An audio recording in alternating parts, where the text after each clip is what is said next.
শাকিব খান প্রথম সিনেমায় আসার পর চিত্রনায়িকা রত্নাকে তার নায়িকা হিসেবে চেয়েছিলেন। ঢাকায় নায়ক শাকিব খানের সঙ্গে নিজের চমৎকার সব স্মৃতি সামনে আনলেন চিত্রনায়িকা রত্না কবির সুইটি।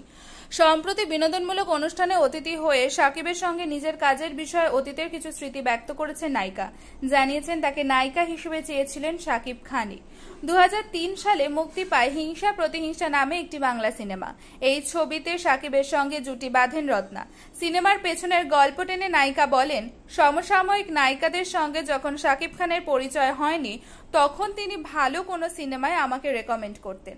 হিংসা প্রতিহিংসা সিনেমায় আমি কাজ করেছি, শাকিব আমাকে রেকমেন্ড করেছিল, বলেছিল এখানে রত্নাকে নিন। শাকিব আমাকে বলেছিল তুমি এটার শিডিউল দিয়ে দাও, আমরা একসঙ্গে কাজ করি। আমরা করেছিলাম। রত্না জানান একটা সময় শাকিব ও তার মধ্যে যোগাযোগ কমতে থাকে। নায়িকা বলেন হিংসা প্রতিহিংসা সিনেমার ওই সময়টা পর্যন্ত ঠিকঠাক ছিল।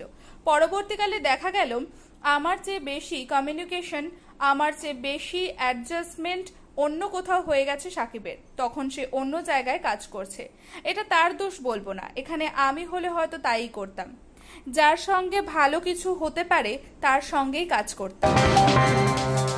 এদিকে অসুস্থ ডিপজল দোয়া চাইলেন সবার কাছে।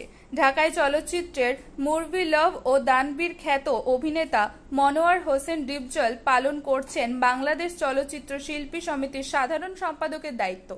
নতুন খবর হলো এই অভিনেতা বাম চোখের সমস্যায় ভুগছেন। শিগগিরই উন্নত চিকিৎসার জন্য যাবেন দেশের বাইরে। এ কারণে সবার কাছে দোয়া চেয়েছেন তিনি। এ প্রসঙ্গে ডিপজল গণমাধ্যমকে বলেন চোখের সমস্যাটা বেশ ভোগাচ্ছে। ইতিমধ্যে দেশে চিকিৎসা করিয়েছি, কিন্তু আরও উন্নত চিকিৎসার জন্য চিকিৎসকরা পরামর্শ দিয়েছেন দেশের বাইরে যাওয়ার। তাই সিদ্ধান্ত নিয়েছি আগামী সপ্তাহের দিকে সিঙ্গাপুর যাব। তিনি আরও বলেন আমি আমার ভক্ত, দর্শক ও দেশবাসীর কাছে সুস্থতার জন্য দোয়া চাই, যাতে পুরোপুরি সুস্থ হতে পারি। এর আগে চিকিৎসার জন্য ভারত, থাইল্যান্ড ও মালয়েশিয়ায় গিয়েছিলেন ডিপজল। তবে সেখানকার চিকিৎসা ব্যবস্থায় তিনি পুরোপুরি সন্তুষ্ট হতে পারেননি।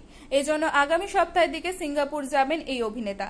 তারপর চিকিৎসা শেষে দেশে ফিরবেন চলতি মাসেই। এর আগে ডিপজলের ফেসবুক পোস্ট থেকে একটি ভিডিও প্রকাশ করা হয়।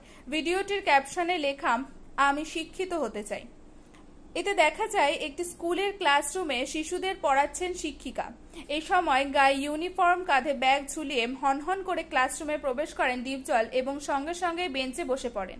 সিনেমায় তিনি স্কুলে যাতায়াত শুরু করেছিলেন, কারণ ওই স্কুলের শিক্ষক মৌ খানের প্রেমে পড়েন ডিপজল।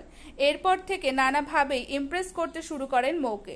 যদিও ক্লাসে মৌ তাকে শিক্ষা নেওয়ার ব্যাপারে নাকচ করে দিতে চান, বলেন যারা মাস্তানি গুন্ডামি করে তাদের দ্বারা শিক্ষা গ্রহণ সম্ভব নয়।